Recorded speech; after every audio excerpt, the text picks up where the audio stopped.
Assalamualaikum warahmatullahi wabarakatuh. Innal hamdalillah nahmaduhu wa nasta'inuhu wa nastahdihi wa nastaghfiruh wa natubu ilaihi wa natawakkalu alaihi wa na'udzu billahi min shururi anfusina wa sayyiati a'malina may yahdihillahu fala mudilla lahu wa may yudlil fala hadiya lahu. Allahumma salli wa sallim wa barik ala Muhammad wa ala ali Muhammad kama sallaita wa sallamta wa barakta ala Ibrahim wa ala ali Ibrahim fil alamin innaka Hamidum Majid. Amma ba'd. Muslim-muslimat yang dirahmati dan dikasihi sekalian, alhamdulillah, syukur pada Allah SWT kerana pada pagi yang mulia ni kita dapat berada dalam satu majlis ilmu yang bertujuan untuk memahami sedikit sebanyak perkara berhubung dengan adhahi dan juga akikah, iaitu udhiyah dan juga akikah ataupun kurban dan juga akikah. Alhamdulillah, Ustaz Faidul Samid, Suzy Daniel pada pagi ni boleh kongsikan line Umrah Zahazan ni. Mudah-mudahan padanya ada manfaat untuk sekalian muslimin muslimat yang hadir bersama-sama. Alhamdulillah, Ustaz Syafiq Murad, Nur Sahliza, Ahmad Saidin, Muhammad Arif. Waalaikumsalam warahmatullahi wabarakatuh. Baik. Sebagai satu permulaan, kita lihat perkara yang namanya udhiyah. Udhiyah adalah korban dalam bahasa Melayu kita, ya. Dipanggil dalam bahasa Arab sebagai udhiyah, iaitulah ma yuzbahu min al-ibil wal baqar wal ghanam, apa sahaja binatang ternak yang disembelih seperti unta, lembu dan juga kambing pada hari Aidil Adha dan juga hari-hari tasyrik, iaitu hari tasyrik ni hari 11, 12 dan juga 13, sebagai niat untuk mendekatkan diri kepada Allah Subhanahu Wa Taala. Dan dalilnya daripada firman Allah Subhanahu Wa Taala dalam surah Al-Kautsar, a'udzubillahi minasyaitonirrajim, wassalli lirabbika wanhar, dan sembahyanglah untuk Tuhanmu, sembahyanglah kerana Tuhanmu, dan sembelihlah kurban. Begitu juga kita dapat lihat dalil pensyariatannya dalam hadis Nabi SAW daripada Anas bin Malik radhiyallahu an, bahawa Nabi SAW telah pun melakukan kurban dengan menyembelih 2 ekor kambing kibas yang gemuk, bertanduk, dan baginda menyembelihnya dengan tangan baginda sendiri SAW dan mengucapkan bismillah dan takbir. Lalu inilah dia dalil yang dijadikan oleh para ulama hadis sebagai bukti pensyariatan ibadah kurban seperti mana dilakukan Nabi SAW. Wa qad ajma'a al-muslimun ala masyru'iyatiha wa syara' Allah Ta'ala al-udhiyah li hikamin 'azimatin, dan sekalian para ulama Islam telah pun bersepakat untuk mengatakan dalil pensyariatannya sebagai satu sunat muakkad kerana hikmah-hikmah yang sangat banyak terdapat di sebaliknya. Antaranya, yang pertama sekali, itba'un Nabi sallallahu alaihi wasallam. Idza amara Allah Ta'ala an-Nabi sallallahu alaihi wasallam bidzalika faqala thumma awhayna ilayka an tattabi' millata Ibrahim hanifa wa ma kana minal musyrikin.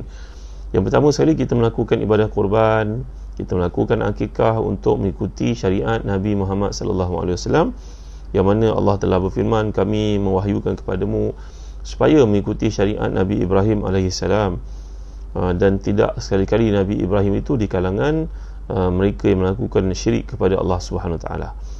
Kemudian yang kedua, tarbiyatu nafsil muslim ala tahammul was-sabr wa ittiba' awamirillah. Fa fi qissati Nabiillah Ibrahim ma'a waladihi Ismail alaihi salam darsun fi imtisali awamirillah ta'ala wa thabat 'alaiha was-sabri ala ta'atihi.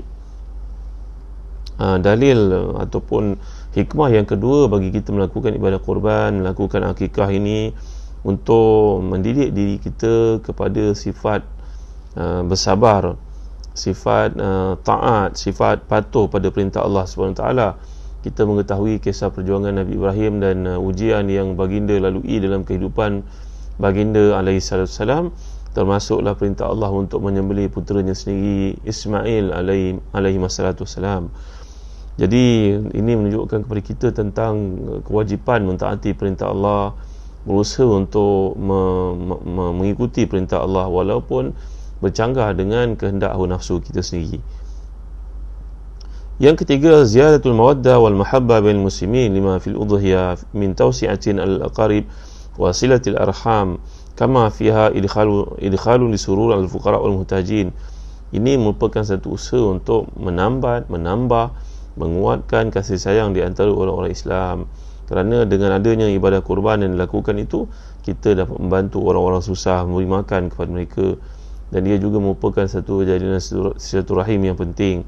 Ia juga merupakan satu usaha untuk menerbitkan rasa gembira kepada si miskin, golongan fakir yang mana tiada makanan untuk mereka. Alhamdulillah, ya. Ini satu usaha untuk mengikat kasih sayang, menjadikan wujudnya subur hubungan dengan orang-orang miskin. Tidaklah kita pentingkan diri kita semata-mata. Masalah kakak sayang Muammar, dan juga semua yang hadir, Zaliha Hajar. Jadi bagi tuan-tuan yang berminat untuk melakukan ibadah korban dan juga akikah, kami di Zahzan Travel bersedia untuk bekerjasama membantu tuan-tuan. Kami ada menaja program ini di Syria, di Mekah dan juga di negara Afrika. Mudah-mudahan bagi tuan-tuan yang minat untuk melakukan ibadah korban dan juga akikah, boleh berhubung dengan pihak Zahzan Travel, yang nama ada tertera di bawah. Kemudian lagi, kalau kita lihat antara faktor ataupun hikmah di sebalik melakukan ibadah korban dan akikah ini, izharu syukri walhamdulillah ala ni'amihi al-kathira wa fadailihi al-azima, fa syukru ni'ami sababun li baqaiha wa dawamiha. Juga sebab untuk kita menunjukkan rasa syukur kepada Allah Subhanahu Wa Taala, memuji kepada Allah Subhanahu Wa Taala di atas nikmat-nikmatnya yang banyak dan kelebihan-kelebihannya yang agung. Maka bila kita bersyukur pada Allah di atas nikmat yang diberikan itu, ia adalah sebab untuk nikmat itu berkekalan, dan ditambah lagi oleh Allah Subhanahu Wa Taala, kerana Allah menyatakan dalam surah Ibrahim, la in syakartum la azidannakum, kalau kamu bersyukur kepadaku maka aku akan tambahkan untukmu. Jadi tuan-tuan dan hadirin sekalian, ini merupakan antara hikmah-hikmah, rahsia, perkara yang tersemat di sebalik kita melakukan ibadah korban dan juga akikah. Kemudian ahkam muta'alliqah bil udhiyah, hukum yang berkaitan dengan ibadah korban ini. Pertamanya kita pergi pada ibadah korban, ya. Zahabal fuqaha fi hukmil udhiyah ila qawlaini wa zalika ala nahwi ati. Kebanyakan para fuqaha telah pun membuat satu rumusan terhadap hukum melakukan korban, iaitulah jumhur ni majoriti para ulama Islam mengatakan bahawa ini merupakan pandangan ulama Malikiyah, Syafi'iyah dan juga Hanabilah. Pengikut mazhab Maliki kita panggil Malikiyah, pengikut mazhab Hanbali kita panggil Hanabilah, pengikut mazhab Syafi'i kita panggil Syafi'iyah, pengikut mazhab Hanafi kita panggil Hanafiyah ataupun Ahnaf. Jadi ini jamak kepada pengikut Imam Malik dipanggil Malikiyah, Syafi'iyah dan juga Hanabilah. Kebanyakannya mengatakan bahawa ia merupakan satu sunat muakkad daripada Nabi SAW dan makruh meninggalkannya jika mempunyai kemampuan. Ini ibadah korban tadi dan juga ibadah akikah sebenarnya, ya. Manakala Hanafiyah, iaitu pengikut mazhab Hanafi, zahbal fuqaha min al-Hanafiyah ila hukmin udhiyah annahu wajibun. Para ulama mazhab Hanafi, mereka berpendapat bahawa ibadah kurban dan juga ibadah akikah ni merupakan perkara yang wajib. Kullu muqimin muqtadirin min ahli mudun wal qura wal bawadi wala tajibu al musafir. Kata mazhab Hanafi, ia merupakan satu perkara yang wajib kepada orang yang mukim maknanya orang yang duduk tetap di satu tempat. Kita ni sebagai contohnya berasal dari Johor, Melaka sebagainya, kemudian kita pun datang bekerja ke Kuala Lumpur, jadi lama kelamaan kita sudah jadi orang Kuala Lumpur. Maka kita dah jadi mukim di sini, lama kita jadi mustautin ni makna kita duduk tetap di satu tempat. Jadi ia tidak wajib di atas orang musafir. Jadi orang yang musafir tidak wajib melakukan ibadah kurban dan tidak wajib melakukan ibadah akikah. Kaifiyatut tasarruf bilahmil udhiyah, bagaimana pula pengagihan daging kurban. Zahaba ba'dul fuqaha ila sunniyah an yuqassim al-mudahi udhiyatahu ila thalathati aqsam, ya'kulu min qismin wa yuhdi qisman wa yatasaddaq bi qismin akhar wa tawdih ara' al-muzahib al-ra'a fi ma ya'ti. Kebanyakan para ulama mengatakan bahawa sunat bagi orang yang melakukan ibadah kurban itu supaya mengagi-ngagikan daging kurbannya kepada 3 bahagian, iaitu bahagian yang pertama untuk dirinya sendiri, dia makan dengan keluarganya. Bahagian yang kedua dihadiahkan kepada kaum kerabat, orang-orang yang dikenali, ahli karya, orang yang mempunyai hubungan dengan kita, pekerja sebagai contohnya, atau bos kita. Manakala 1/3 yang terakhir hendaklah disedekahkan kepada orang-orang miskin dan juga fakir. Ini merupakan penjelasan kepada perkara tadi. Kata mazhab Hanafiyah, iaitu pengikut mazhab Hanafi, zahab al-Hanafiyah ila istihbab an yatasaddaq al-mudahi bi thuluthil udhiyah wala yunqis min zalika wa yajuzu lahu an yut'ima al-aghniya min udhiyatihi wa limudahi al-intifa' bi jil udhiyah wala yajuzu bai'uhu. Kata mazhab Hanafi, sunat bagi orang yang melakukan ibadah kurban ini tadi untuk bersedekah 1/3 daripadanya, dan tidak kurang daripada 1/3 itu. Tak boleh kurang daripada 1/3 daripada bahagiannya. Katalah kita menyembelih seekor kambing, maka sedekah mesti 1/3 daripada daging kambing tersebut. Dan harus baginya untuk memberi makan hadiah kepada orang-orang kaya dengan bahagian yang lain. Dan bagi orang yang melakukan ibadah kurban ini tadi, harus baginya untuk memanfaatkan kulit binatang sembelihan kurbannya. Tidak boleh baginya untuk menjual kulit tersebut kepada orang lain, kerana ini adalah kurban. Jadi yang kedua, pandangan Malikiyah, zahabal Malikiyah ila anna al-mudahi yajma'u fil udhiyah bainal akli wa tasadduq wal ihda' duna tahdid nisbatin kulli kismin. Kata mazhab Maliki pula bahawa orang yang melakukan ibadah korban itu harus mengambil sebanyak mana yang dia nak daripada binatang korbannya atau bahagian korbannya, daripada seekor lembu itu 1/7 contohnya, dan harus baginya untuk sedekah apa saja yang dia hendak, dan harus baginya untuk menghadiahkan kepada orang kaum kerabat, orang yang senang, kaum-kaum baik, pekerja yang tidak memerlukan, tak kisah baginya. Daripada satu bahagian korban itu ataupun seekor kambing itu, baginya hakut tasarruf, baginya harus untuk memberi kepada golongan yang diperlukan tanpa ada tahdid, tanpa ada kadar yang diwajibkan. Tuan-tuan. Baik. Yang keempat, mazhab Syafi'i, iaitu mereka mengatakan zahaba Syafi'iyyah ila wujubi tasadduq al-mudahi bi syai'in min udhiyatihi. Ini mazhab kita di Malaysia, bahawa dalam mazhab Syafi'i mengatakan wajib untuk seseorang melakukan ibadah kurban ini bersedekah sedikit pun dah memadai dari daging tersebut. Sedikit ni banyak, tuan-tuan. Semalam saya sempat muzakarah dengan guru saya, Syekh Ustaz Muhammad Khadir Hussein di Johor. Maka beliau berkata, dimaksudkan sedikit ni sekilo lah. Sekilo tu maknanya makan tu ada puas, seperti dikatakan oleh Ibn Hajar dalam Tuhfah contohnya. Jadi kama yajibu an yakuna al-lahmu al-mutasaddaq bihi nayyi'an tariyan la matbukhan. Dalam mazhab Syafi'i meletakkan daging kurban ni sebaik-baiknya diberikan kepada orang golongan tersebut, sama ada orang miskin, orang kaya, adik-beradik, ataupun diberi kepada siapa sahaja. Diberi dalam keadaan tidak dimasak, diberi dalam keadaan ia segar. Wala yadkhulu fi dhalika al-jild wal kabid wal afdal an yaqtasir mudahi ala akli luqamin min udhiyati wala yazidu ala salasi luqamin. Kata mazhab Syafi'i lagi, dalam pemberian kepada orang yang memerlukan itu, kulit tak termasuklah, kerana kulit ni bukan daging untuk dimakan. Kemudian begitu juga tak termasuk hati, kerana disunatkan bagi orang melakukan ibadah kurban ni untuk makan hati binatang itu, seperti yang dilakukan Nabi kita sallallahu alaihi wasallam. Wal afdal an yaqtasir al-mudahi ala akli luqamin min udhiyati wala yazid ala salasi luqamin. Dalam mazhab Syafi'i disunatkan untuk kita makan sedikit daripada daging kurban. Makan sikit saja sudahlah, tak perlu banyak-banyak. Yang lain tu diberi kepada orang yang lebih memerlukan. Dan dikatakan dalam pandangan Ibn Hajar di sini, iaitulah kita makan sekadar sekali makan ataupun 3 kali makan yang mengenyangkan cukup. Yang selebihnya kita sedekahkan kepada orang yang memerlukan di kalangan fakir dan juga miskin, dan beri kepada adik-adik yang memerlukan, jiran tetangga dan sebagainya.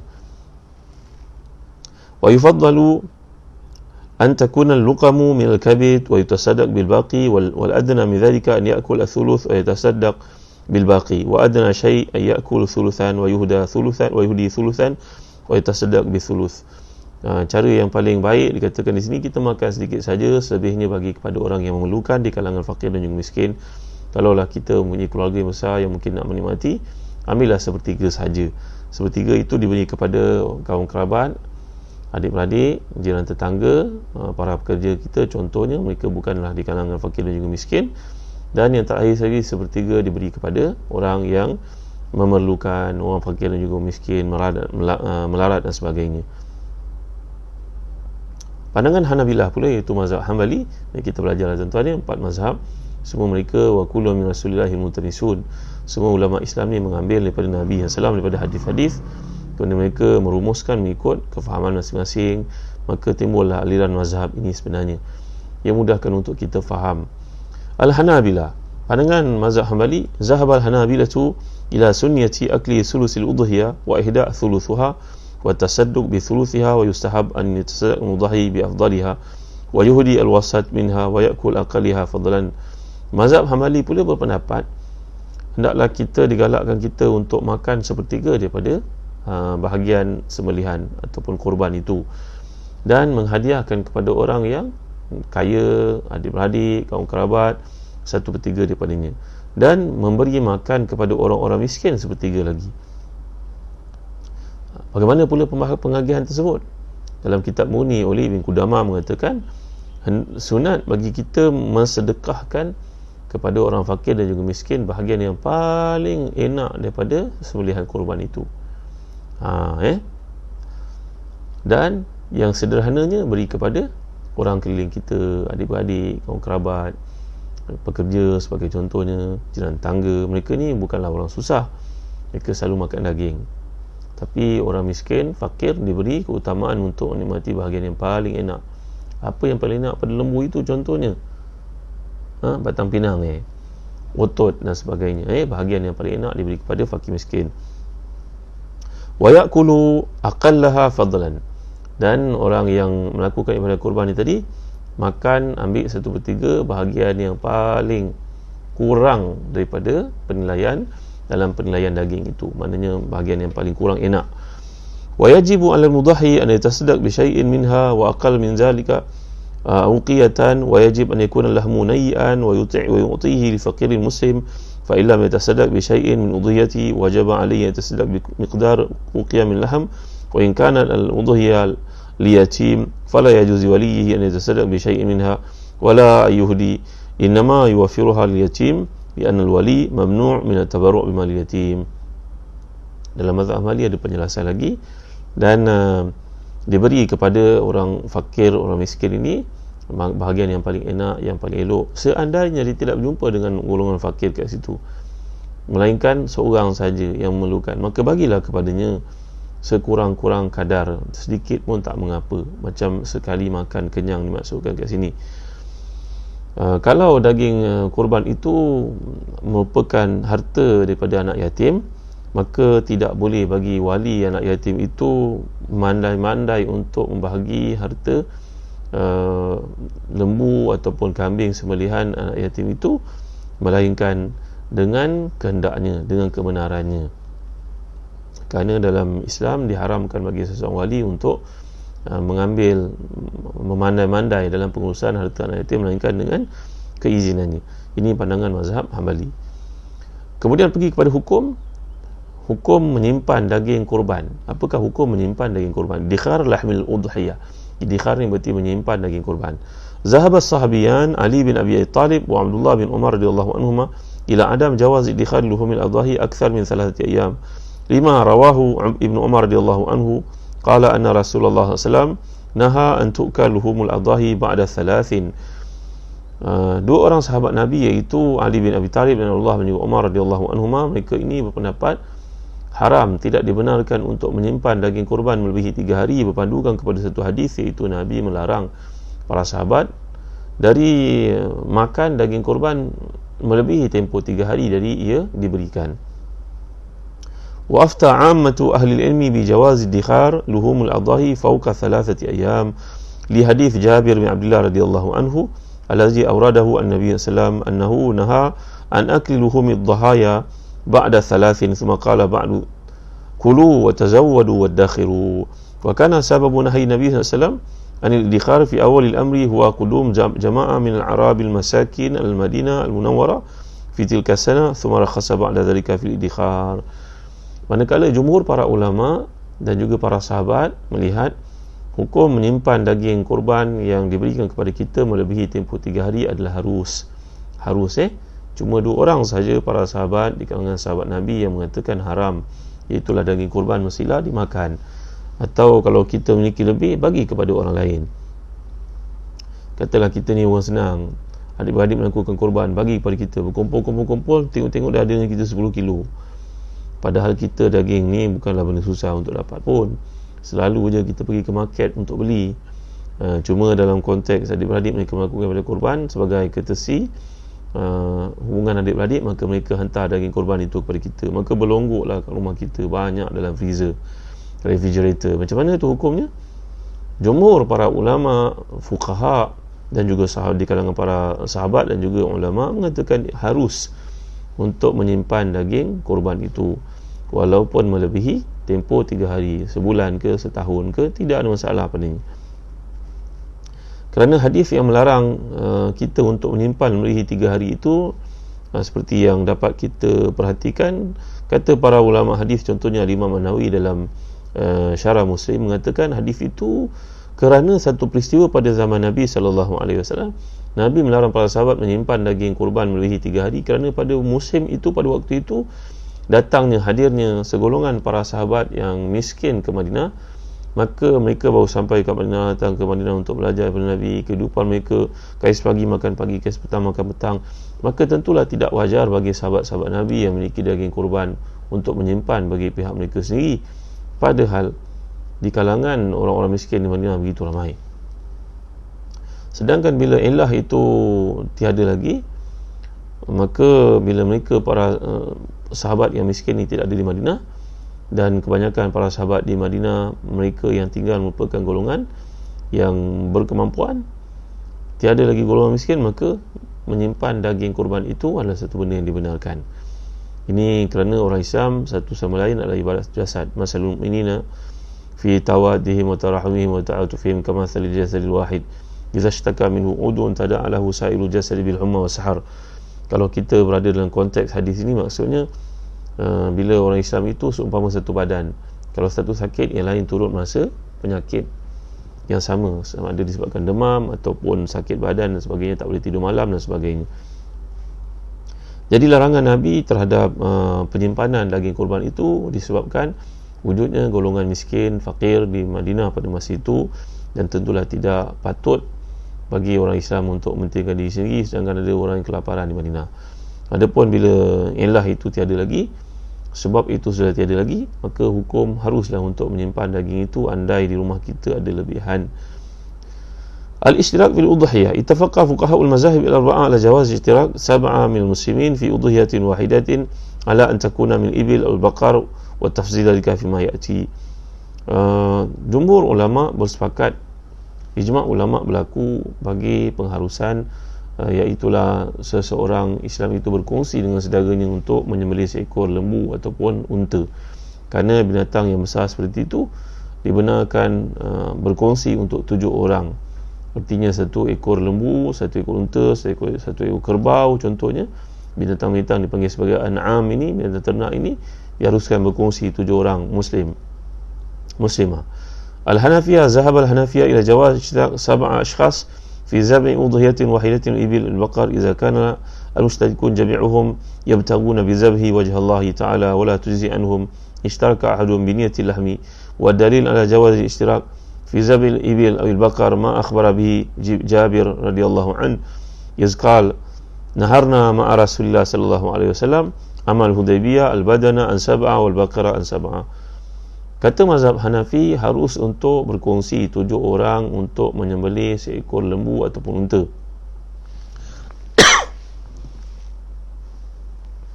Bila mana setiap orang itu berniat untuk melakukan ibadah kurban dengan binatang yang sama. Tetapi tidak perlu dibenarkan kalau ada seorang dari 7 itu yang meminta untuk bahagiannya semata-mata, bukannya untuk kurban. Apa tuan? Berarti 7 orang contohnya. Mereka berkongsi dalam mazhab Hanafi mengatakan 6 orang semua nak buat ibadah korban, ataupun 5 orang bakinya saja melakukan ibadah itu, sembelihan itu untuk mengambil dagingnya.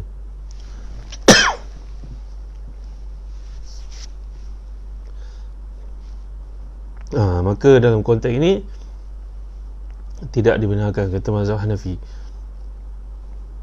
Manakala mazhab Malikiyah pula berpendapat zahab Malikiyah ila sihhati ishtirak 7 ashkhas fi udhiyatin wahidatin min al-ibil aw al-baqar wa ishtaratu an yakuna nasib kulli wahidin minhum as-subu' wala yakillu dhalika wala yasihhu ishtirak akthar min 7 ashkhas fi udhiyatin wahidatin. Mazhab Maliki pula berpendapat bahawa sah untuk melakukan ibadah korban melibatkan unta ataupun lembu ini, dan setiap seorang mendapat 1/7. Tidak boleh lebih daripada 7 orang. Wala yasihu ishtirak akthar min 7 ashkhas fi udhiyatin wahidatin. Jadi dengan syarat untuk setiap orang ini juga berniat untuk melakukan ibadah korban. Asy-Syafi'iyah wal Hanabila zahaba al-fuqaha min asy-Syafi'iyah wal Hanabila ila jawaz ishtirak 7 min al-mudahhin fi udhiyatin wahidatin min al-ibil waqar wal mu'tabar fi dhalika an yastasharaku fi al-udhiyah daf'a wahida qabla zabhiha falau arada ahadun an yusharik fi al-udhiyah ba'da zabhiha fa inna dhalika la yasihhu wa inma tujzi'u asy-syirakatu idza kanat qabla zabhi. Dalam mazhab Syafi'i dan juga Hambali mengatakan bahawa harus untuk melakukan ibadah korban ini berkongsinya 7 orang pada lembu ataupun unta ataupun kerbau, dengan syarat setiap orang itu meletakkan niat sebelum sembelihan. Tak boleh bila dah sembelih barulah nak letakkan niat. Maka hendaklah niat itu dilakukan sebelum ibadah sembelihan korban itu dilakukan. Jadi tuan-tuan dan hati dan dikasihi sekalian, ini antara perkara-perkara yang dibincangkan oleh para ulama lagi. Saya nak sebut kat sini tuan-tuan ni. Apakah al-udhiyah 'anil mayyit? Apakah hukum melakukan ibadah korban bagi orang yang telah meninggal dunia? Ini soalan kerap ditanyakan. Ittafaqal fuqaha ala jawaz zabh al-udhiyah 'anil mayyit idza awsa bidhalika aw taraka waqfan hatta yudaha anhu minhu wa kana qad nadhara bi an yudahi wa mata qabla an yufi bi nadharihi. واختلفوا فيما إن أراد ولي الميت أو أحد أقاربه أن يضاهي عنه دون أن يترك الميت وصية أو وقفا ولا نذر عليه بذلك وكان اختلافهم كما يأتي. Apakah hukum orang yang telah meninggal dunia kita tunaikan korban untuk mereka, kita laksanakan korban untuk mereka? Jumhur ulama berpendapat harus untuk melakukan ibadah korban bagi si mati yang telah pun mewasiatkan dengan hartanya untuk melakukan ibadah korban. Jadi bila seorang yang nak meninggal dunia telah mewasiatkan supaya nak melakukan ibadah korban ni, maka kita yang menjadi warisnya hendaklah menunaikan wasiat tersebut. Wajib menunaikan wasiat tersebut. Ataupun orang yang telah meninggalkan harta untuk diwakafkan bagi tujuan korban, peruntukan hartanya itu untuk wakaf, maka boleh kita tunaikan daripada wakaf itu ibadah korban untuk pihaknya. Ataupun dia bernazar. Apabila si mati pernah bernazar untuk melakukan ibadah korban sebelum matinya, wajib bagi warathah, iaitu warisnya, untuk menunaikan nazar tersebut. Tapi bagaimana pula hukumnya kalau si mati tidak mempunyai nazar, si mati tidak ada bahagian untuk diwakafkan dan tidak ada wasiat untuk dilaksanakan berkaitan dengan korban ni? Apakah kedudukannya dari sudut hukum? Al-qawl al-awwal, zahaba jumhur al-fuqaha min al-Hanafiyah wal Hanabila ila jawaz zabh al-udhiyah 'an al-mayyit hatta wa illam yatruk wasiyatan aw waqfan bizalika. Jumhur para ulama Hanafi dan juga Hambali mengatakan harus untuk menyembelih ibadah korban bagi si mati walaupun dia tidak menunaikan tidak mempunyai wasiat ataupun wakaf untuk dilaksanakan bagi tujuan itu.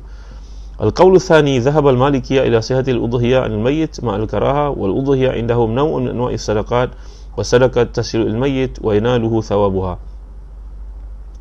Mazhab Maliki pula pendapat bahawa sah korban yang dilakukan dari harta si mati dengan hukumnya sebagai makruh, kerana korban ini merupakan satu jenis sedekah dan sedekah itu sampai kepada si mati dan dia mendapat pahalanya. Ini pendapat mazhab Maliki. Pendapat ketiga, zahab Syafi'iyah wal Qadhi Abu Yusuf min al-Hanafiyah ila adab jawaz tadhiyah anil mayyit fi hadhihi al-hala wa hiya la tasihhu li'anna al-udhiyah min al-ibadat allati waradat fi al-Quran was sunnah wa lam yarid fihima ma yadullu ala jawaz zabhi al-udhiyah anil mayyit. Kebanyakan ulama mazhab Syafi'i dan juga Qadhi Abu Yusuf daripada kalangan Hanafiyah mengatakan tidak harus melakukan ibadah kurban bagi si mati yang tidak mempunyai wasiat dan tidak mempunyai wakaf dan tidak memiliki nazar untuk melaksanakan kurban itu, dan bahkan ia tidak sah, kerana kata mazhab Syafi'i sebagai contohnya, udhiyah ataupun kurban ini merupakan satu ibadah dilakukan bagi orang yang hidup seperti yang kita baca dalam Quran dan juga hadis, dan tidak ada pula dalil menunjukkan si mati harus bagi si mati untuk menunaikan ibadah kurban. Wallahu a'lam.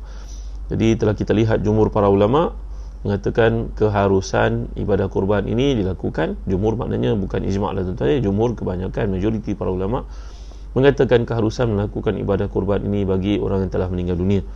Itulah di kalangan Hanafi, Maliki dengan hukumnya makruh, tapi yang lain mengatakan ini harus, sunat. Bahkan setengah Maliki mengatakan ia merupakan seperti sedekah, maka sedekah akan sampai pahalanya bagi si mati, kepada si mati insya-Allah. Kemudian tuan-tuan hati dan dikasih sekalian, bagaimana pula hukum kita melakukan ibadah kurban ni dan daging kurban tu dimakan oleh orang bukan Islam? Ini soalan kerap ditanya. Jadi daripada pendapat jumhur para ulama mengatakan keharusan untuk memberi makan di kalangan orang-orang miskin, orang-orang kafir yang miskin, dan juga adik-beradik yang kafir, yang masih lagi musyrik, yang belum beriman. Mudah-mudahan dengan cara demikian ta'lif di qulubihim, ia merupakan satu cara dakwah menarik mereka kepada Islam. Mudah-mudahan padanya. Hukumnya adalah harus memberi makan daging kurban ini, sama ada dimasak ataupun tidak, kepada golongan yang bukan Islam, terutamanya adik-beradik yang belum lagi masuk Islam, dengan tujuan menjinakkan hati mereka, dan begitu juga kepada fakir miskin di kalangan mereka. Artinya kalau kita buat kalau ibadah akikah, kita digalakkan, disunatkan untuk masak daging bahagian akikah untuk anak kita kan. Datang orang-orang kafir untuk menjamu selera di rumah kita, sebagai contohnya kita buat satu jamuan lah, maka tak perlulah kita tak ni orang Islam, ni bukan Islam, itu tak perlu buat itu. Harus bagi kita memberi makan kepada orang bukan Islam sekalipun, kerana tidaklah diharamkan untuk kita bagi makan kepada mereka. Ini seperti yang ternyatakan oleh para ulama, jumhur mereka mengatakan ia satu ruang untuk dakwah, dan mudah-mudahan hati mereka jinak kepada Islam, mereka tertarik kepada Islam. Kemudian antara sunat-sunat udhiyah ini, sunat melakukan ibadah kurban, yustahabu lil mudahhi fi yaumil Eid adam akli ay shay'in qabla akli min udhiyatihi. Disunatkan bagi orang melakukan ibadah kurban pada hari raya kurban nanti ataupun hari tasyrik itu, jangan makan sesuatu apapun melainkan daging kurbannya terlebih dahulu. Kan kalau raya puasa, kita sebelum pergi sembahyang Aidilfitri, kita makan dulu kan, kemudian baru pergi sembahyang kurban, baru pergi sembahyang raya.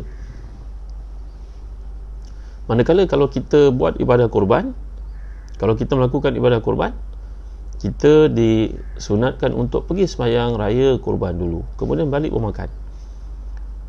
Tapi di negara kita ni, seperti yang saya bincangkan semalam bersama dengan Syekh Muhammad Khalil Hussein, guru saya, Hafizahullah, sebenarnya ibadah kurban kita ni sembahyang dah tengah hari sangat, lambat sangat, maka perut kita pun lapar, dan memang tadi kita tak makan, maka pergi sembahyang sunat raya kurban biasanya berlaku dalam keadaan agak lambat. Akibatnya kita pun dengar khutbah lagi, perut kita berkeroncong. Sebenarnya tidaklah selambat itu untuk melaksanakan sembahyang sunat raya kurban. Sebenarnya sembahyang raya kurban ni lebih kurang dalam pukul 7.30, 7.45. Kalau kita tangguhkan lebih lanjut selepas itu, ia akan menyebabkan tidak dapatlah kita tunaikan apa yang terdapat dalam Islam ni. Galakkan untuk kita melakukan ibadah kurban awal, boleh berhenti sebelum zuhur insya-Allah. Ya, tak menafikan ada pendapat yang mengatakan keharusan untuk kita jamak bukan jamak kasar, ya, jamak sembahyang zuhur kepada asar. Sekiranya ibadah kurban itu menyebabkan banyaknya lembu yang nak kena sembelih, lalu seseorang itu sukar untuk mengambil wuduk, dibenarkan jamak suri sebagai contohnya, melambatkan sembahyang zuhur hingga masuk waktu asar bagi mereka yang terlibat untuk menguruskan ibadah kurban. Ada pendapat itu dalam mazhab Syafi'i, ya. Jadi yustahabbul mudhahi fi yaumil 'id adam akli ay shay'in qabla al-akli min udhiyati. Disunatkan bagi orang melakukan ibadah kurban ni supaya jangan makan apa-apa makanan melainkan daripada daging kurbannya. Bahagian mana? Bahagian hatinya, seperti yang dilakukan Nabi sallallahu alaihi wasallam. Jadi wasunnatu an yuaddi al-muslim salatul 'id wa yashhad khutbataha thumma yansarif ila udhiyati fayazbahuha wa ya'kul minha. Disunatkan bagi orang yang melakukan ibadah kurban ni supaya pergi sembahyang sunat raya dulu, kemudian mendengar khutbah, kemudian pulang untuk menyembelih ibadah kurbannya dan makan sebahagiannya seperti yang dilakukan Nabi, iaitu makan hatinya, hati binatang kurban itu. Wa ikhtalafa al-fuqaha fi hukmi al-akhzi min asy-sya'ri aw al-azafir liman nawa an yudahi fi ayyam an-nahr inda dukhul ayyam al-'ashr min Dzulhijjah. Fa hazaba al-imam Abu Hanifah wal Imam Malik fi riwayatin ila ibahati al-akhzi min asy-sya'ri aw az-zufri min ghairi karahatin, wa zahaba al-imam Syafi'i wal Imam Malik fi riwayatin ukhra ila annahu karaha ila karahati zalika wa adam hurmati, wa zahaba Imam Ahmad bin Hanbal ila hurmati al-akhzi min sya'ri aw az-zufri aw al-azfari azafiri inda dukhul 10 Zulhijjah wa yatarattab al-ismu ala fa'ilihi. Ini tentang orang melakukan ibadah kurban dalam mazhab Syafi'i dimakruhkan untuk memotong kuku dan juga memotong rambutnya sebaik saja masuk kepada hari-hari Zulhijjah. Jadi kata dalam mazhab Syafi'i bahawa dalam mazhab Syafi'i makruh bila masuk saja hari-hari Zulhijjah, bermula pada 1 Zulhijjah, untuk seseorang yang telah berniat untuk melakukan ibadah kurban ini memotong kukunya atau memotong rambutnya. Ya tuan-tuan, dimakruhkan kerana seseorang itu seolah-olah dikiaskan dalam ibadah haji, maka dia ada pantalarang haji. Demikian juga orang melakukan ibadah kurban seolah-olah dia berada dalam ihram haji. Jadi tidak dibolehkan untuknya memotong rambut atau memotong kukunya. Makruh, bukannya haram, makruh. Tapi hubungan suami isteri dan sebagainya itu dihalalkan kerana kita bukan dalam ibadah haji. Dikiaskan sebagaimana orang melakukan ibadah haji pada kewajipan-kewajipan yang kecil seperti itu. Digalakkan kita untuk tidak memotong kuku dan tidak memotong rambut bila kita telah berniat untuk melakukan ibadah kurban bermula daripada 1 Zulhijjah. Sampailah binatang kurban kita itu, binatang yang kita nak kurbankan itu disembelih, dikorbankan, ya. Wa zahaba al-Imam Ahmad ila hurmati al-akhdhi min sya'ri aw azafiri inda dukhul 10 Dzulhijjah wa yatarattab al-ismu ala fa'ili. Mazhab Mali pun mengatakan wajib, berarti tidak boleh kita motong kuku dan motong rambut, haram hukumnya. Dan berdosa seorang yang motong kukunya, motong rambutnya bila dia telah berniat untuk melakukan ibadah kurban bila masuk hari-hari awal Zulhijjah, sampailah binatang kurban dia diselesaikan, disembelih maksudnya. Jadi syurutul udhiyah, syarat wajib bagi orang yang nak melakukan ibadah kurban ini. Yang pertama, niyatut tadhiyah, niat untuk melakukan kurban. Yajibu al-muslim inda zabhil udhiyati an takuna niyatuhu tadhiyah tamyizan laha an sa'il qurbat. Wajib baginya berniat ketika nak melakukan ibadah kurban itu membezakan dia daripada ibadah-ibadah lain. Setengah pendapat ulama mengatakan keharusan dihimpunkan di antara kurban dan akikah. Setengah mereka, tapi mazhab Syafi'i dan Hanbali tidak menggalakkan, kerana korban niatnya adalah untuk pembebasan kita di sisi Allah di akhirat nanti, di nerakanya.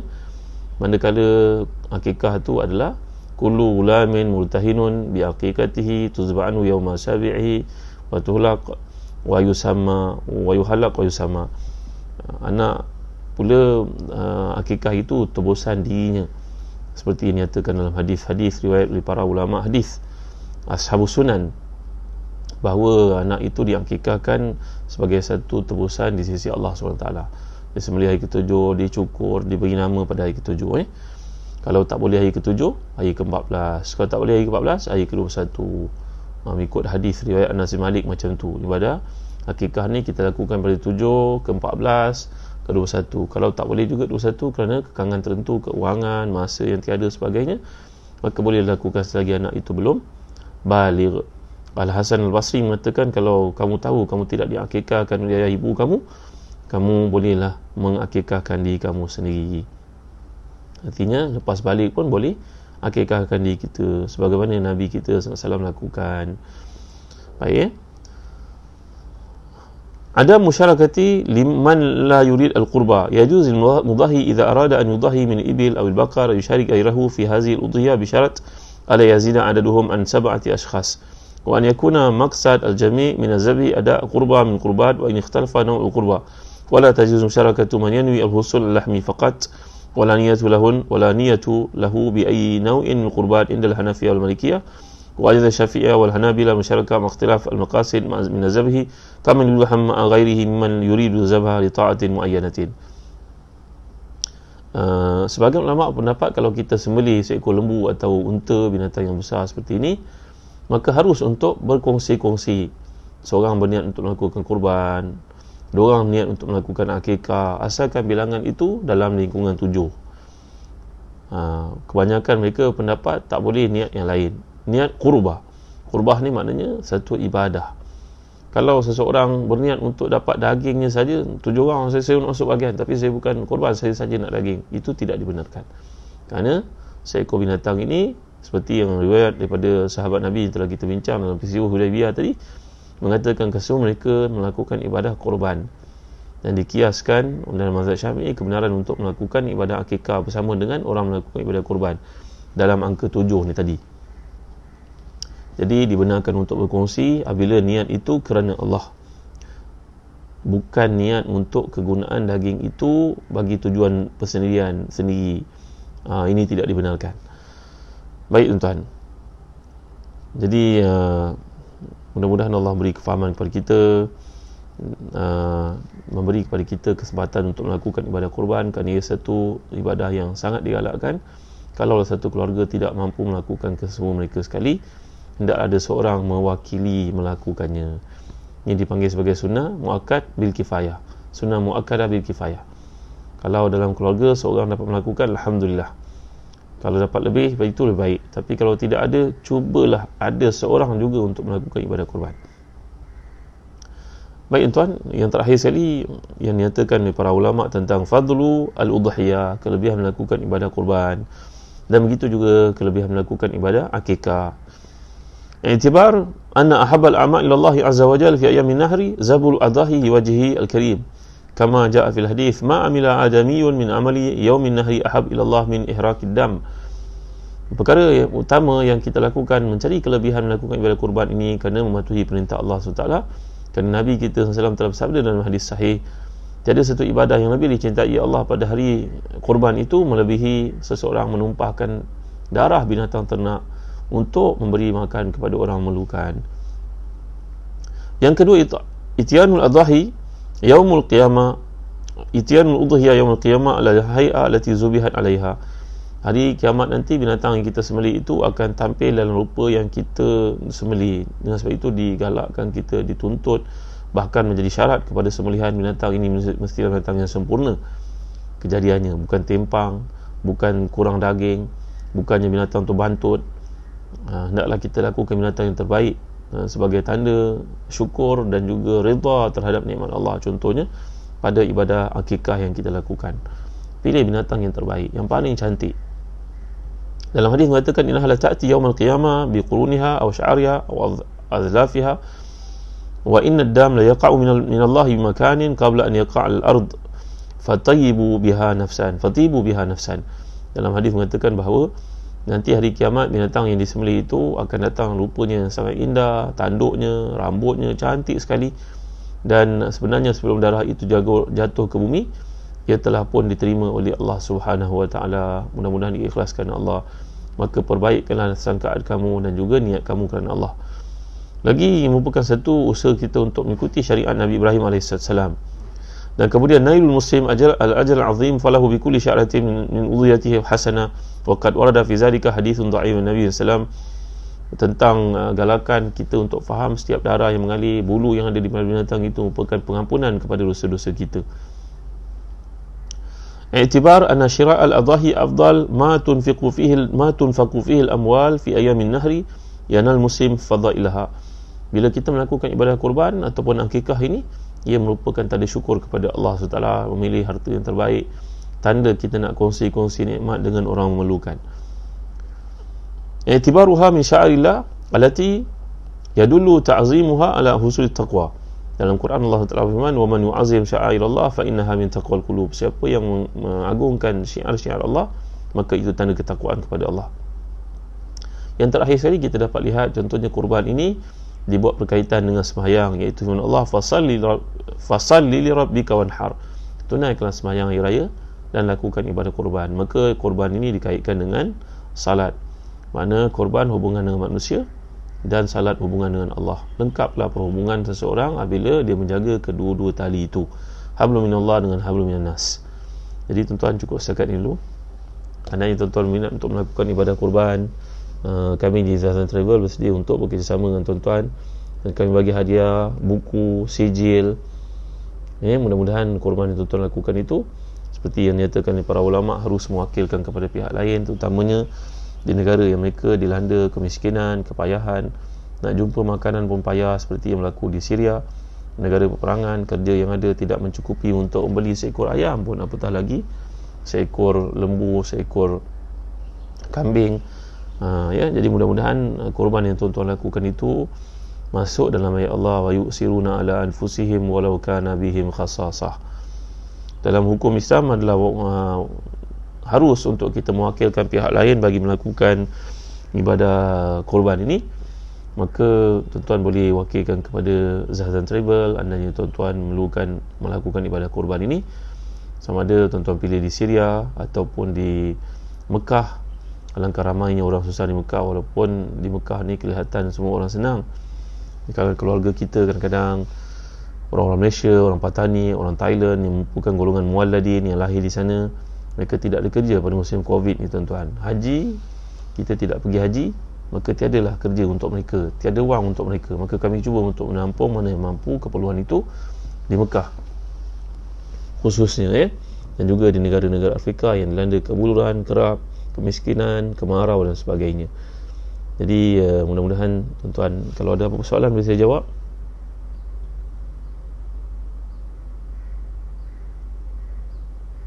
Ada soalan ke? Apa hukumnya seekor lembu dikongsi untuk tujuan korban dan akikah? Bagaimana pula pembahagian akikah? Bolehkah diberikan daging secara mentah? Mursyid Jumri, terima kasih soalan anda. Saudara, hukum seekor lembu boleh dikongsi 7 orang, katalah 6 orang nak melakukan ibadah kurban, seorang nak melakukan akikah, ataupun sebaliknya 6 orang nak buat akikah, seorang nak buat kurban. Boleh, hukumnya harus. Cuma bahagian kurban diberi secara mentah kepada orang yang memerlukan 3 golongan yang telah saya nyatakan tadi, kawan keluarga, diri sendiri dan juga fakir miskin. Manakala akikah pula digalakkan untuk dimasak, masakan yang paling baik, yang paling enak. Kalau kitab-kitab fikah mengatakan manis, tak semestinya manis. Ada pendapat mengatakan jangan dipatahkan tulang-tulang itu, dielakkan dipatah, wallahu alam. Setengah ulama hadis menolak kerana hadis itu tidak warid, tidak sahih. Jadi masaklah dengan cara yang terbaik bagi orang makan dalam keadaan siap dimasak bagi ibadah kurban. Jadi hukumnya adalah harus seekor lembu, seekor unta dikongsi untuk 7 orang yang mempunyai niat berbeza-beza, sama ada kurban ataupun akikah ni tadi. Kalau nazar, kurban nazar, maka tidak boleh kita makan sedikit pun daripada daging itu, dibagi semua kepada orang. Kalau kurban nazar, begitu juga kalau akikah nazar, kita tak boleh makan. Hendaklah diberi kepada semua orang untuk makannya. Kuahnya pun kita tak boleh makan. Baik.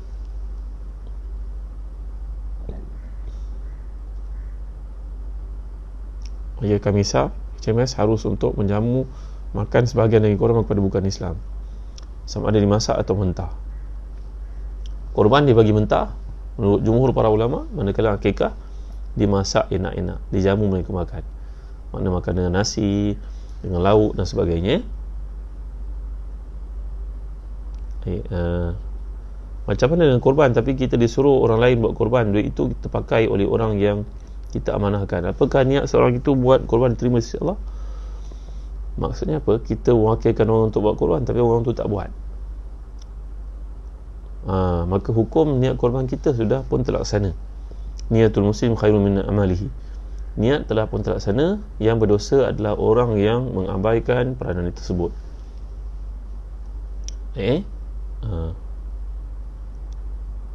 Masya Allah, Isna Iza Ibrahim, terima kasih ramainya kongsi. Boleh kita sharekan video ni di Umrah Zazan ni kepada seramai orang keliling kita, mudah-mudahan ada manfaat padanya. Harus bagi kita beri makan bahagian korban kepada orang bukan Islam. Baik. Apa hukum bawa korban untuk orang yang dah meninggal dunia? Jumhur ulama setuju wajib jika ada wasiat atau harta untuk diwakafkan. Pendapat Nazmi tidak harus jika tiada sebab seperti di atas. Korban hanya untuk orang hidup sahaja. Ya. Bagaimana jika sebuah syarikat memberi sumbangan haiwan korban kemudian melakukan korban? Adakah sah korban syarikat itu? Tidak sah. Korban ni adalah individu, bukan syarikat. Korban adalah individu. Jadi kalau satu syarikat memberikan seekor lembu ataupun kambing ataupun unta, maka itu tidak jadi korban, itu jadi sembelihan biasa. Dapat pahala tak kepada bos syarikat itu tersebut? Dapat. Wa ma anfaqtum min khairin fa huwa yukhlifu. Dapat, tapi ia bukan ibadat korban. Ia hanya sembelihan biasa. Seperti yang berlaku sebelum ni, ahli-ahli politik kadang-kadang bukan Islam pun bagi binatang korban kepada masjid, surau. Dia bagi ambil lah, sembelih lah. Tapi ia bukan korban, ia jadi sembelihan biasa. Walaupun diberi oleh bukan Islam. Ya, walaupun diberi oleh bukan Islam, kita sembelih lembu tersebut kemudian bagi kepada fakir miskin makan. Dia bukan korban, dia sembelihan biasa. Jangan pula AJK masjid pergi ambil, oh ahli politik bagi kat aku menyokong dia. Kita bagi-bagi sama AJK. Dia bagi 10 ekor, kita AJK pun ada 70 orang contohnya, dan keluarga kita, maka kita tak, ini tidak boleh. Ini tidak jadi korban, ini jadi sembelihan biasa saja. Kerana bukan duit kita yang keluarkan. Korban tu sendiri maknanya taqarruban. Maknanya kita keluarkan wang kita yang kita cinta untuk tujuan melakukan ibadah korban itu. Kalau diberi oleh pihak lain, maka ia bukan lagi ibadah korban. Itu sedekah daripada orang lain kepada kita, bukan? Fahami baik Jumhur ulama mengatakan hukumnya harus melakukan korban bagi seorang yang telah meninggal dunia. Sekian nazar atau wasiat. Ya, saya dah salih. Hukum melakukan korban bagi orang yang telah meninggal dunia harus. Ya, benar. Harus korban bagi orang yang telah meninggal dunia harus mewasiatkan. Ya. Ada soalan lagi? Niat sebenarnya dilakukan sebelum penyembelihan dilakukan. Ya, betul.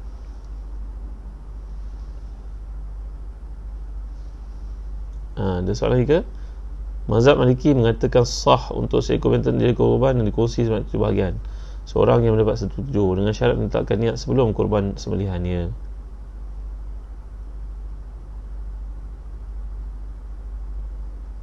Para ulama berlain pendapat dalam hal menyimpan dari korban lebih 3 hari. Nabi tak benarkan kerana mungkin pada zaman itu ramai sahabat yang miskin. Ya, benar. Terima kasih semua. Ada soalan lagi ke? Kalau akikah tak buat langsung, okey ke Ustaz? Maaf masuk ceramah. Akikah hukumnya sunat buat. Bagi kita yang memiliki anak lelaki, Nabi pernah melakukan 2 ekor kambing untuk anak lelaki dan 1 ekor kambing untuk anak perempuan. Tapi kalau tak mampu, 1 ekor untuk lelaki pun dah memadai, kerana Nabi pun pernah lakukan perkara yang sama sallallahu alaihi wasallam. Sekali Nabi lakukan 2 ekor, sekali Nabi lakukan 1 ekor, bagi menunjukkan kepada kita untuk sedekah ni hendaklah kita bersungguh-sungguh. Bagaimana boleh kalau saya orang kaya, saya dapat anak lelaki, saya nak sembelih 2 ekor lembu, bukan 2 ekor kambing, 2 ekor lembu, hukumnya harus minimum 1 daripada 7 bahagian untuk seekor lembu tadi. Kalau saya nak 7 untuk anak saya, boleh, hukumnya harus. Minimum ialah kambing maksudnya. Bagaimana pula hadis Nabi bila Nabi melakukan korban ini dan mengatakan hazaan Muhammad wa ali Muhammad wa ummati Muhammad. Ini korban untuk Muhammad SAW, keluarga Muhammad SAW dan juga umat Nabi Muhammad. Ini niat pahalanya, bukan bahagiannya. Kerana kambing tidak boleh dilakukan untuk melebihi seorang. Tapi niat pahalanya boleh kita niatkan untuk keluarga kita, boleh hukumnya. Artinya kalau kita terlibat melakukan ibadah kurban, kita berniat, ya Allah ya Tuhan, ini kurban aku, dan aku berniat pahalanya untuk datuk nenek moyang aku yang telah meninggal dunia, keluarga aku, isteri aku, anak-anak aku. Ini hukumnya harus seperti Nabi SAW lakukan. Korban luar negara, kita tak dapat makan daging, bagaimana? Salma, hukum makan daging ini sunat, kita dah nyatakan tadi. Dalam mazhab Syafi'i mengatakan bahawa ambillah sekadar untuk keperluan kita sedikit, sekali makan dah cukup, yang lain bagi pada orang. Itu paling utama. Kalau Nabi kita ketika melakukan ibadah kurban, Nabi mengambil cuma hati kambing itu saja, lain habis Nabi sedekahkan sallallahu alaihi wasallam. Itu sebab kalangan mereka mengatakan bahawa bahagian yang nak dibagi kepada fakir miskin itu tak termasuk kulit, tak termasuk hati, kerana hati itu biasanya dimakan Nabi SAW. Dia menunjukkan dia bukan daripada daging kurban. Setengah mazhab fuqaha mengatakan demikian. Jadi kalau kita kurban di luar negara, kita tak dapat makan daging, tak mengapa. Mana yang lebih afdal? Kurban di tempat sendiri atau luar negara seperti di Gaza? Bergantung pada keadaan. Wahai salsabilah, kalau di negara kita ramai fakir miskin, elok kita lakukan negara kita. Tapi kalau negara kita semuanya orang mewah, orang senang, makanannya pun tak habis, makan dibuang pun banyak, mungkin negara kita tidak memerlukan bantuan seperti ini, maka dahulukan orang yang susah di luar negara. Mudah-mudahan ini masuk dalam bab al-isar bil akhirin, seperti sahabat-sahabat Nabi yang mendahulukan orang lain lebih daripada diri sendiri, walaupun mereka punya hajat kat situ. Kita dalam keadaan sekarang, negara kita mungkin dalam keadaan senang, yang memerlukanlah orang susah di tempat-tempat yang dinyatakan itu. Terangkan sekali lagi Ustaz tentang ahli politik selalu meletakkan lembu kurban, tapi telah meletakkan nama produk penduduk di sekitar. Letak nama tak ada masalah, tapi dia tak jadi kurban, dia hanya jadi sedekah. Kerana kurban ini dikeluarkan oleh individu untuk tujuan melakukan ibadah mendekatkan diri kepada Allah. Saya orang kaya, saya nak bagi 10 ekor lembu kepada masjid ini bagi tujuan kurban. Kurban siapa? Kurban saya ke ataupun orang kampung? Kalau orang kampung ia tak jadi kurban, kalau untuk saya jadi. Saya korban 10 ekor lembu, maka lembu itu dibagi masjid 10, semua nama saya. Kalau kat negara Arab, kita buat ibadah korban, kita tak perlu meletak nama tu untuk ditayangkan, tak perlu. Kita hantar je, saya kata saya ada 7 bahagian, hantar. Niatnya sampai kepada masing-masing. Orang tu masih hidup ke, orang tu telah meninggal ke, semuanya Allah tahu. Tapi nak letak nama pun tak ada masalah, nak sebut nama seseorang pun tak ada masalah. Faham Jadi bagi orang ahli politik, pemimpin yang menyedekahkan lembu untuk tujuan kurban di masjid-masjid untuk diberi kepada AJK orang kampung, itu tidak jadi kurban, itu jadi sembelihan biasa. Kerana kurban seperti yang telah kita bincangkan tadi, ia ibadah peribadi. Saya yang keluarkan duit itu untuk saya, bukan orang lain bagi untuk saya. Ustaz, kalau dah buat kurban lembu 17, perlukah kita buat hingga 77 untuk tahun-tahun hadapan? Aliza, ia perlu dilakukan bila kita ada kemampuan. Seperti yang telah saya nyatakan tadi, jumhur ulama mengatakan ia sunnah muakkadah bil kifayah. Bila seorang telah melakukannya, gugurlah tuntutan itu daripada kaum keluarga yang lain. Suami buat tahun ni, tahun depan isteri buat, tahun berikutnya anak sulung buat, mewakili keluarga, dah cukup. Kalau kita ada kesempatan, nanti kita ada keuangan, keluasan pada wang ringgit, akan datang kita buat lagi. Kalau nak target sampai sempurna hidup kita dapat buat seekor lembu, seekor unta, bagus sekali, itu target. Para ulama sebelum kita, contohnya Abdullah bin Wahab Fihri, beliau ni telah pun bersedekah dalam hidupnya nilai macam kita RM500,000, kurbannya, sedekah kepada orang fakir miskinnya, bantu orang susahnya, kerana dia niat ini seperti kisas. Jadi walakum fil qisas hayatu ya ulil albab. Itulah bila seseorang bunuh balik, terbunuh orang secara tak sengaja, dia kena menyembelih, memberi kepada keluarga si mati 100 ekor unta. Seekor unta tu nilainya macam 500,000 juta. Maka seseorang di kalangan ulama-ulama Islam telah bersedekah sebanyak harga 100 ekor unta. Jadi mereka kira untuk target itu capai sebelum mereka meninggal dunia. Jadi kalau anda mempunyai niat menyembelih sampai seekor unta, seekor lembu sepanjang hidup kita, nak target 77, itu bagus, alhamdulillah. Tapi tiada had untuk melakukan kebaikan. Kalau boleh akikah untuk anak saudara, boleh tak Ustaz? Boleh, insya-Allah boleh. Tapi yang digalakkan adalah walinya. Walinya makna yang bertanggungjawab ke atas baby tersebut. Biasanya bapak lah.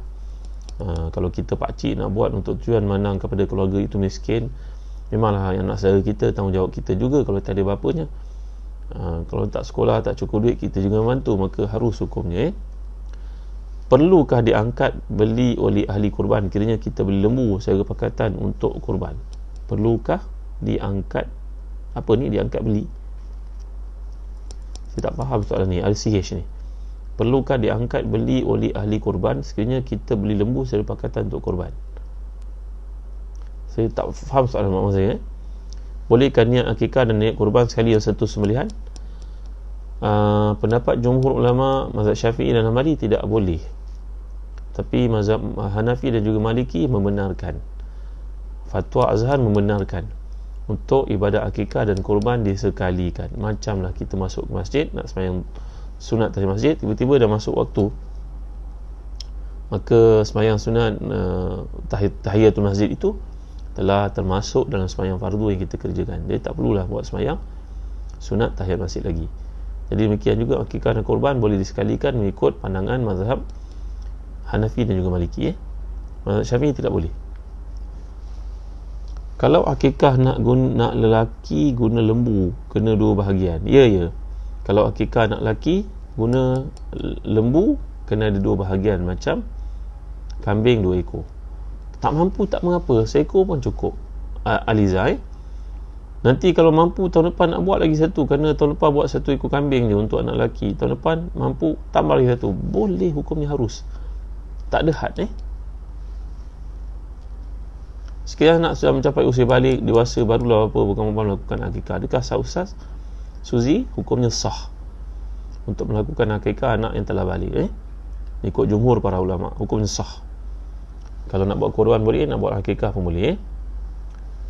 Boleh tak niat korban untuk keluarga? Boleh, hukum pahala dia boleh kami sah. Seperti kelakuan yang dibuat Nabi kita SAW ketika Nabi menyembelih kambing. Nabi lantas menyatakan ini untuk aku, keluarga aku dan umatku. Maka maksudnya pembahagian pahala itu turut berlaku kepada orang kita niatkan. Ada orang bagi lembu pun masjid, bolehkah 7 bahagian tu nak masukkan nama orang? Tak boleh. Raja, yang mulia raja, tak boleh. Itu jadi sembelihan biasa, tak boleh jadi korban. Kerana korban duit kita sendiri yang kita keluarkan. Hukum tukang rapah itu dibagi upah daging korban, tak boleh hukumnya. Tak boleh bagi upah dengan daging korban. Hati dan kulit bukan bahagian di korban, ya. Bagaimana jika nenek buat korban untuk cucu sebab apanya tak mampu? Harus. 5, harus hukumnya. Harus nenek melakukan korban untuk cucu kerana ibu bapanya tak mampu, harus. Saidah Saleh, Sharifah Muhammad Ali, bolehkah kita buat korban serentak pada tahun yang sama, satu lagi? Ya, boleh Sharifah. Yang mulia Sharifah, boleh hukumnya. Buat dalam luar negara serentak, boleh hukumnya, harus. Sebanyak mana kita nak buat, tak ada had. Cuma kalau seekor lembu hanya layak untuk 7 orang saja. Seekor unta untuk 7 orang saja, tak boleh lebih. Tapi untuk kita ambil 2 bahagian, kerana untuk kita seorang korban, boleh hukumnya. 1 ekor lembu pun boleh untuk kita seorang. Punya harus sunat, lagi banyak lagi bagus. Boleh atau tidak akikah sekali yang korban? Boleh. Zahra boleh, telah saya jelaskan tadi. Korban ibadat individual. Ustaz, maknanya seorang muslim mampu beli korban lebih daripada seekor binatang korban, kan Ustaz? Ya. Nur Hazira, ya, boleh. Perlukah seorang isteri minta kepada suami untuk korban guna duit sendiri? Tak perlu, kerana itu duit kita. Melainkan kalau suami yang bagi duit tiap bulan, maka sunatlah untuk isteri minta izin suami, kerana duit itu daripada suami. Masih ada setengah tempat yang buat kerja sembelih, memotong daging akan dapat 2 kilo daging. Adakah itu dikira sebagai upah? Sebenarnya kita tak boleh ambil upah daripada daging korban itu. Nak bagi upah, bagi ikut lain. Bagi daripada peruntukan yang lain. Kalau ambil pada bahagian daging itu untuk diberi pada pemotong sebagai upah, itu tidak boleh. Kerana bahagian daging tersebut untuk dibagi pada 3 golongan tadi, tak termasuk memberi penyembelih atau pemotong. Tak boleh itu jadi sebagai upahnya. Perkara sedemikian adalah dielakkan, jangan buat. Kalau kita buat bayaran untuk seorang untuk tujuan korban bagi orang tersebut, tapi kita tak beritahu pada orang itu, korban itu diterima atau tidak oleh orang tersebut, insya-Allah diterima. Kita baik sangat lah tu. Ya, nak buat korban buat untuk bakal isteri contohnya, ataupun isteri yang kaya, bakal isteri yang kaya buat untuk tunangnya, hukumnya harus, tak ada masalah. Tak beritahu dia pun tak mengapa, niatkan untuknya. Yang mulia raja, ayah buatkan korban untuk anak, anak tak keluar duit pun, bagaimana caranya? Ni ayah yang kaya yang baik ni, hukumnya lah harus. Sebaik-baiknya anak itu yang buat sendiri. Takut ke akhirat besok sekali niatkan untuk orang lain tu, dia yang dapat, anaknya tak dapat, dah tercengang-cengang kebingungan ke akhirat nanti. Itulah, kat dunia kedekut sangat, beli kereta boleh, tapi korban berkira-kira. Ini adalah orang yang malang, berkira-kira kepada Allah. Ustaz buat akikah untuk anak yang telah dewasa, boleh tak? Hukumnya boleh, boleh, harus hukumnya. Anak tu belum bekerja, jadi kita lakukan untuk dia, insyaAllah. Ustaz boleh ke seekor lembu 7 bahagian kongsi akikah? Boleh, dengan syarat yang lebih 7. Contohnya ada 2 orang buat akikah, 5 orang buat korban, ataupun 3 orang buat akikah, 4 orang buat korban. Contoh, asalkan jumlah keseluruhannya 7. Penghapus dosa ibadah korban, maksud makna ia menghapuskan dosa. Setiap darah yang menitis kerana sembelihan itu menghapuskan dosa-dosa kecil orang yang melakukan ibadah korban. Allah hapuskan. Kerana itu tanda mentaati perintah Allah dan tidak berkira dalam agama Allah mengeluarkan bilangan jumlah yang besar tu. Satu bahagian lembu kadang-kadang sampai RM1,000. Seekor kambing di Syria harganya RM1,200. Mahal tak? Mahal. Kalau gaji kita RM10,000 pun dah 10%, lebih 10%. Maka itu akan menyebabkan pengampunan pada dosa-dosa kita kerana belanja yang kita keluarkan.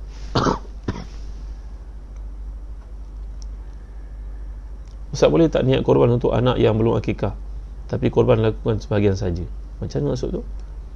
Ikhlas korban untuk anak yang belum akikah, tapi korban lakukan itu sebahagian saja. Saya menjangkakan maksud begini, kita belum buat akikah untuk anak kita, tiba-tiba datang musim korban, kita nak buat korban dahulu. Hukumnya boleh, tapi sebaik-baiknya naklah diakikahkan terlebih dahulu, korban kemudian. Korban masih banyak masa.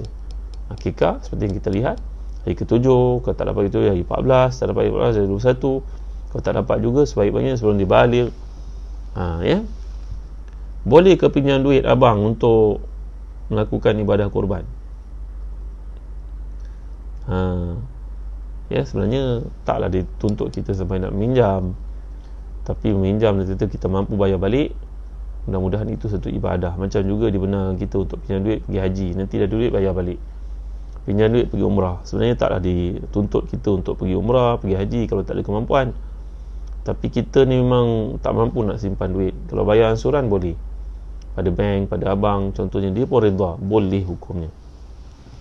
Pinjam duit untuk buat ibadah, mudah-mudahan saudara-saudari berada dalam konteks mujahadah dan sangat besar pahalanya di sisi Allah. Wallazina jahadu fina lanahdiyannahum subulana. Orang yang mujahadah untuk melakukan ketaatan walaupun payah sampai ke tahap meminjam dan dia yakin dapat bayar balik, mudah-mudahan pahalanya besar di sisi Allah SWT. Saya lupa sama ada dah buat akikah untuk anak bongsu. Boleh tak saya buat untuk banyak kali? Boleh, hukumnya Ma'izatul Adnan. Buat 10 kali pun tak apa. Nanti jemput saya datang. Jika saya ingin melakukan ibadah akikah bagi anak yang bakal lahir pada 25 Julai nanti, tempahan dan bayaran perlu selesaikan sebelum kelahiran. Adakah jalan terbaik untuk saya hal ini? Pada 25 Julai di Syria untuk buat ibadah akikah, boleh, tak ada masalah. Dalam hukum Islam dibenarkan untuk kita membayar terlebih dahulu sebelum anak itu lahir lagi. Supaya saja itu lahir terus akikah dilakukan untuknya. Hukumnya harus, tak ada masalah. Kita bayar dulu walaupun anak itu lahir, mudah-mudahan dia menjadi pahala di sisi Allah SWT. Satu doa, mudah-mudahan anak itu sihat, umurnya panjang, mudah-mudahan. Boleh tak korban bagi pihak apa yang telah meninggal dunia? Fuzai, hukumnya harus. Jumhur para ulama mengatakan harus, seperti saya jelaskan tadi. Ada tak buat perbuatan Islam untuk sihir dan gangguan? Saya tak ada buat. Saya tidak biasa melakukan perbuatan Islam. merawat orang secara perbuatan ihsan, mungkin boleh dapatkan bantuan daripada Darus Syifa ataupun Darussalam di Gombak. Mereka ada ustaz-ustaz yang berkeahlian untuk melakukan rawatan Islam. Bolehkah kita bagi bahagian kita kepada tukang sembelih bukan upah? Boleh sebab korban ni terbagi pada 3 bahagian tadi. Bagi untuk diri kita sendiri, untuk orang-orang kita kenal, dan untuk orang susah. Maka tukang sembelih tu kita nak bagi hadiah kepada dia, bukan upah. Boleh Boleh tak buat kekah untuk anak tahun lepas 1 bahagian lembu, tahun ni seekor kambing? Boleh Mazarin. Itu tanda sadari ataupun saudara orang yang bertakwa kepada Allah, tak berkira-kira untuk anak demi Allah. Mudah-mudahan pahalanya besar di sisi Allah. Boleh tak kita share korban kambing saya dengan suami? Tak boleh, kambing tidak boleh share. Kambing, seekor kambing untuk 1 bahagian saja. Lembu boleh dikongsi seramai 7 orang. Bolehkah kita minta bahagian-bahagian sembahyang tersebut sebagai korban? Boleh. Suria, itu milik kita. Seperti mazhab Syafi'i nyatakan diwajibkan kita untuk bersedekah sedikit daripada bahagian kita. Katalah bahagian kita dapat 10 kilo seekor lembu tu, contohnya bahagian kita semua katalah 10 kilo, kita nak bagi si miskin 1 kilo saja, 9 kilo kita ambil, tak ada masalah. Memang milik kita sebenarnya, tapi wajib disedekahkan sebahagian dengan kadar yang mengenyangkan dia untuk makan. Macam kita ibaratnya sekilo lah. Okey. Boleh ke korban untuk orang telah meninggal? Suraya, boleh hukumnya. Apa sahaja mana ternak kita kerana Allah. Ustaz, boleh tak guna nama samaran bagi mendaftar nama masa korban? Boleh ke? No release, hukumnya boleh, harus nama samaran. Boleh. Saya contoh nama Zahazan, bahasa Arab panggil Abu Hanan contohnya, Abu Hanan. Maka nak pakai nama Abu Hanan, boleh, tak masalah. Mana lebih afdal? Dalam setahun sebuah keluarga buat 1 bahagian korban, adakah perlu gigi nama di kalangan keluarga atau letak atas nama 1 keluarga saja? 1 bahagian untuk seorang, tahun ni dah buat untuk ayah, tahun depan buat untuk ibu pula. Maka dalam 1 keluarga ada perwakilan seorang. Kalau kita kesempitan duit tapi tiba dapat duit tak disangka dan kita boleh buat korban, kita buat korban, boleh ke? Boleh Intan, boleh. Asalkan korban tu berlaku pada 4 hari, iaitu 10 Zulhijjah, 11, 12, 13. Cuma 4 hari saja. Akikah berpanjangan lah bila-bila masa saja. Semasa kecil ayah tidak buat akikah, bila dia besar mana lebih aula, buat korban atau akikah? Jawapannya, buat akikah lebih aula, kemudian buat korban. Bila kita buat korban, maksudnya korban ni lebih daripada sedekah. Ya Ustaz? Ya, sedekah sebenarnya. Bagaimana nak buat akikah untuk diri sendiri? Kita serahkan kepada pihak berkenaan, cakap akikah ni untuk fulan bin fulan, nama kita ke? Tak beritahu pun tak mengapa, cakap ini akikah saja, cukup. Tak sebut nama pun tak mengapa, kerana niatnya sudah berlaku di sisi Allah Ta'ala dan pahalanya sudah sampai. Boleh kita korban lebih dari sekali? Boleh. Kat Misah hukumnya boleh. Boleh ke bagi daging korban pada orang kaya? Faizul, boleh, hukumnya boleh. Adik-beradik, jiran tangga, majikan kita. Kerana peruntukan itu ada 3 bahagian saya nyatakan tadi. Untuk diri kita 1/3, untuk orang kaya, orang kita kenal 1/3, untuk fakir miskin 1/3. Tapi tak pula disuruh kita pada hari pembahagian daging itu tanya, ni miskin kaya, ni B40 ke tak? Itu jangan dibuat. Dibagi saja. Alhamdulillah di masjid-masjid pada hari ini telah ada peruntukan, mengenal pasti orang yang perlu dapat bantuan, mereka jalankan tanggungjawab dengan jujur. Tapi pihak masjid pun kena faham bahawa korban itu dilakukan oleh seseorang, maka dia yang sepatutnya dapat daging itu. Apa dia nak minta, bagi dia, kerana dia punya bahagian, bukan kita yang tetapkan. Kita hanya pengurusan sahaja. Ini hendaklah dibetulkan di setengah-setengah pentadbiran masjid, kerana saya difahamkan ada masjid yang kadang-kadang begitu lokik, macam daging tu macam dia punya pula. Ada seorang ulama Azhar dulu di Malaysia, dia buat sembelihan di satu tempat.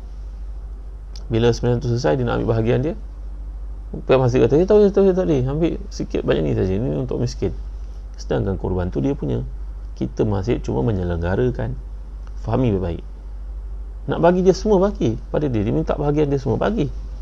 Nanti dia pandai-pandai bahagi kepada orang memerlukan pun boleh. Jangan kita pula nak batas-bataskan. Ini kurang tepat. Boleh ke akikah dibuat di Syria melalui Zahazan Travel? Aliza, boleh. Kami memang melakukan akikah di Syria, Mekah dan juga di Afrika. Dan begitu juga ibadah korban. Boleh cek dengan Umrah Zahazan. Ustaz Faiz, CEO Zahazan Travel, nanti akan maklumkan selanjutnya. Tukang sembelih perlukah sebut nama orang masuk korban? Tak perlu. Yang Mulia Raja tak perlu. Tak perlu sebut nama seseorang. Madailah kita dah tahu benda itu. Kalau negara Arab, tak ada pula perlu disebut nama. Kerana kita dah niat, tahu adik-adik kita berapa orang, cukup. Saya nak sembelih seekor lembu untuk keluarga saya, cukup. Tak payah sebut namanya. Anak lelaki diakikah satu bahagian. Setelah dewasa, boleh tak saya akikahkan satu bahagian lagi? Hafizah, boleh, hukumnya boleh. Harusnya Hafizah. Walaupun benda ni kelihatan pelik pada setengah orang untuk buat akikah orang telah dewasa. Hasan Basri berkata, kalau aku tahu aku belum akikahkan ibu ayahku, maka aku akan akikahkan diriku sebelum korbanku dilakukan. Ya, Nabi SAW sendiri pun mengakikahkan untuk di baginda sendiri, seperti disebut oleh setengah para ulama mazhab Hanbali. Baik, setakat ini saja dulu. Terima kasih tuan-tuan. Nanti kalau ada apa-apa soalan ni, tuan-tuan boleh ajukan kepada Ustaz Faiz di Umrah Zahazan. Saya akan bantu untuk jawab, insyaAllah. Terima kasih atas kehadiran tuan-tuan. Boleh berhubung dengan CEO Zahazan Travel, Ustaz Faiz, untuk dapatkan lanjut. Ni soalan Sarina, boleh ke niat korban untuk diriku dan seluruh ahli keluarga ku? Niat pahalanya boleh, tapi niat untuk satu bahagian milik satu keluarga itu tidak boleh. Bezakan niat pahala dengan niat bahagian. Bahagian itu untuk kita seorang, pahalanya untuk semua kita. Harus hukum. Boleh tak kita buat korban di kampung, bawa balik bagi-bagi sini? Sanisa boleh hukumnya. Boleh. Boleh ke daging akikah dibagi tanpa buat jamuan? Boleh hukumnya. Tapi maksadnya tujuan kita buat akikah tu adalah untuk meraihkan rasa syukur kepada orang keliling dapat anak, memesra mereka, memberitahu kita dapat anak. Ia hanya dicapai bila kita buat jamuan. Jadi akikah digalakkan untuk kita buat jamuan. Dah tua boleh buat akikah ke? Boleh hukumnya. Tapi kalau dah pernah buat masa kecil, buat korban lah, tak payah buat akikah lagi.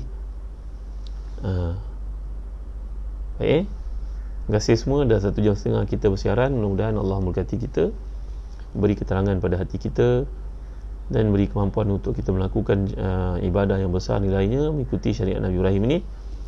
Wallahu a'lam. Sallallahu alaihi wasallam Muhammad wa ala alihi wasallam.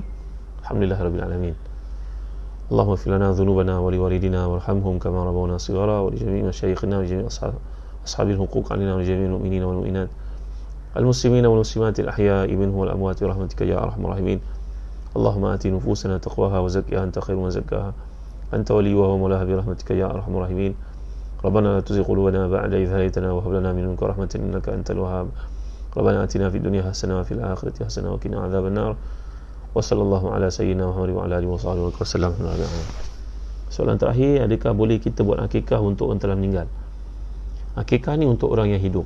Tebusan bagi orang hidup macam kita membayar satu tanda syukur penghargaan kerana nikmat kehidupan yang Allah beri kepada baby itu atau kepada diri kita sendiri. Jadi kalau orang tu telah meninggal dunia, kita tak buat akikah untuk dia, kita buat korban untuk dia. Faham Baik, terima kasih. Mudah-mudahan dapat dipanjangkan video ni kepada seramai orang yang kita kenal, adik-adik, rakan taulan, sahabat handai, orang kampung, alumni sekolah. Sekian. Bagi tuan-tuan minat untuk menyertai ibadah korban dan akikah, kami terlibat melakukannya di Zahazan Travel, di Syria, di Mekah dan juga di Afrika. Mudah-mudahan segala ibadah yang kita lakukan diterima oleh Allah dengan sebaik-baiknya. Segala baik semuanya daripada Allah, kelemahan manusia.